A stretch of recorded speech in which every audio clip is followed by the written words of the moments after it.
Hi friends, Tollywood నటుడు అఖిల్ అక్కినేని వివాహ బంధంలోకి అడుగుపెట్టాడు. తన ప్రియురాలు జైనబ్ రవీజ్తో కలిసి 7 అడుగులు నడిచాడు.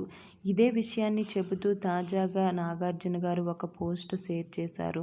అత్యంత సన్నిహితులమైన మా మధ్య జరిగిన ఈ వేడుకలో చిరంజీవి, రాజమౌళి తనయుడు కార్తికేయ, దర్శకుడు ప్రశాంత్ నీల్తో పాటు పలువురు సినీ ప్రముఖులు ఈ వేడుకలో పాల్గొన్నారన్నారు. అఖిల్ వివాహ వేడుకలు ఫొటోస్ను అభిమానులతో నాగార్జున గారు పంచుకున్నారు. అఖిల్ సతీమణి జైనబ్ రవీజ్ హైదరాబాద్కు చెందిన అమ్మాయినే.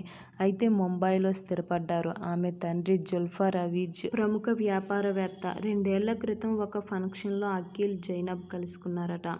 అయితే అలా వీళ్ళిద్దరి మధ్య చిగురించిన స్నేహం క్రమంగా ప్రేమగా మారిందట. అయితే వీరి ప్రేమ, పెళ్లి ఎప్పటికీ విడిపోకూడదని కోరుకుంటున్నానని చెప్పుకొచ్చారు నాగార్జున గారు. అయితే వీరెప్పటికీ ఇలానే కలిసి ఉండాలని అనుకునే వాళ్ళు లైక్ చేయండి ఈ వీడియోకి. అలాగే మా ఛానల్ని సబ్స్క్రైబ్ చేసుకోండి.